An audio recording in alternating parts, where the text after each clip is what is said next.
بسم اللہ الرحمن الرحیم۔ میرا نام سلیم ہے۔ میرے والد بڑے زمیندار تھے۔ ہماری زمین 200 ایکڑ پر پھیلی ہوئی تھی۔ اناج وافر تھا۔ چچا جوار کا بیٹا ظہیر تھا۔ وہ مجھ سے 2 سال بڑا تھا، لیکن قد کے لحاظ سے میرے سامنے ایک مچھر تھا۔ خالہ جان کا مجھ سے بدلہ لینا کوئی معمولی بات نہیں تھی۔ ان کی بڑی بیٹی کا نام غزالہ تھا۔ وہ مجھ سے 3 سال بڑی تھی۔ وہ اپنی ماں کی طرح مغرور اور بدمزاج تھی۔ اللہ نے اسے خوبصورتی دی تھی اور اس سے کم عمری میں ہی نرمی بھی دی تھی۔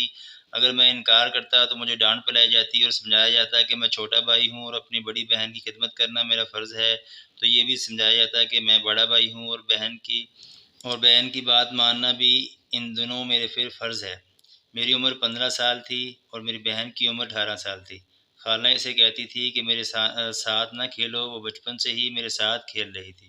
وہ مجھ سے اس قدر مانوس ہو چکی تھی کہ جب اس کی ماں اور بھائی اسے روکتے تب بھی وہ میرے پاس آتی تھی۔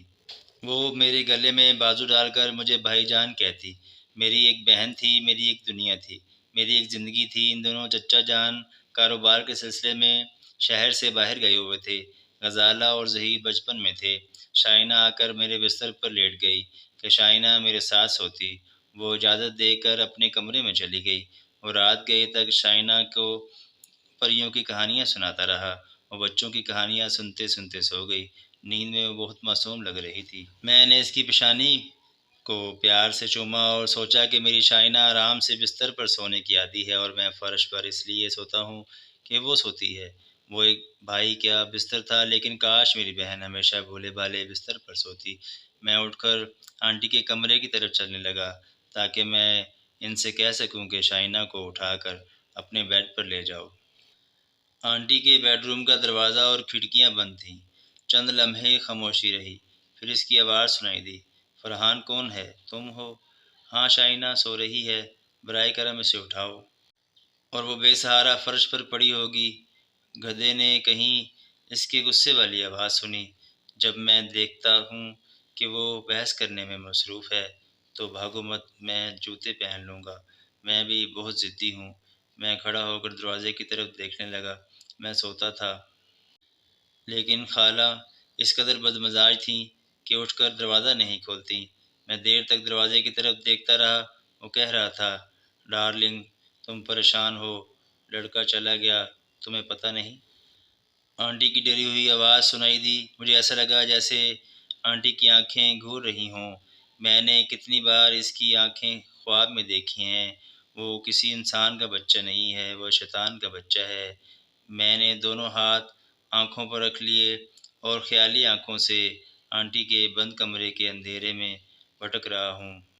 میں اپنی آنکھوں سے پوچھ رہا ہوں کہ تم دروازہ کیوں نہیں کھولتے؟ وہ دروازہ تھوڑا سا کھلا۔ اس کے کمرے میں واقعی اندھیرا تھا۔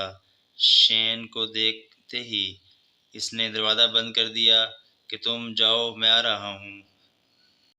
میں نے سر جھکا لیا اور راہی رات سے ہوتے ہوئے اپنے کمرے کی طرف چلنے لگا۔ وہ شخص کون ہے اور ایسا کیوں ہے کہ اسے واقعی سمجھ نہیں آئی کہ کسی حد تک سمجھ کے چھکے بھی اس کے دماغ میں مدھم تھے۔ وہ کچھ سمجھنے اور سمجھنے کے درمیان الجھ گیا۔ آواز اتنی پراسرار تھی کہ میری عمر جوانی کی طرف غیر محصور طور پر بدلنے لگی۔ آنٹی تھوڑی دیر بعد میرے کمرے میں آئیں۔ انہوں نے غصے سے میری طرف دیکھا، پھر شائنہ کو میرے بیڈ سے اٹھانے کے لیے جھک گئیں۔ اس وقت میں نے پوچھا، کوئی آپ نے سے ملنے آیا ہے؟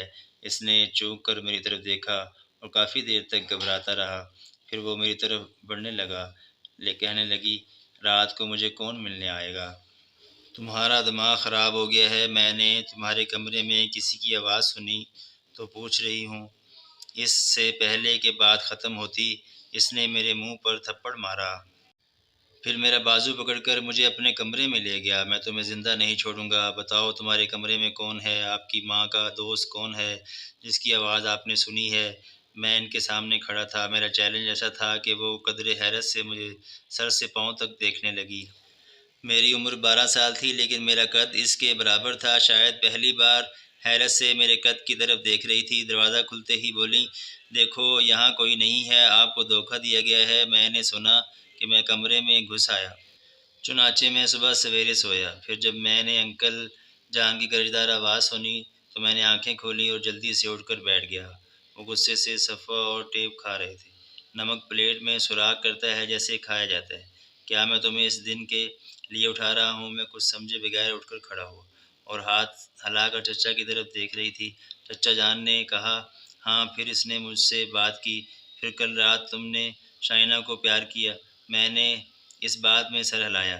ہاں ہاں، یہ جواب سنتے ہی چچا جان نے میرے منہ پر ایک زوردار تھپڑ رسید کیا۔ میں اپنا توازن برقرار نہ رکھ سکا، میں بستر پر گر گیا۔ میں نہیں جانتا تھا کہ اپنی چھوٹی بہن سے محبت کرنا جرم ہے۔ کس طرح چلاک عورت نے اپنے شوہر کے ساتھ مل کر غریب لڑکے کو پیٹ پیٹ کر مار ڈالا۔ وہ جانتی تھی اگر رات کی بات اس کے منہ سے نکلی تو میری عزت خاک میں مل جائے گی۔ وہ اپنے والدین کی محبت کی متمنی ہیں۔ اب تک کے لیے اتنا ہی، ملتے ہیں نیکسٹ ویڈیو میں۔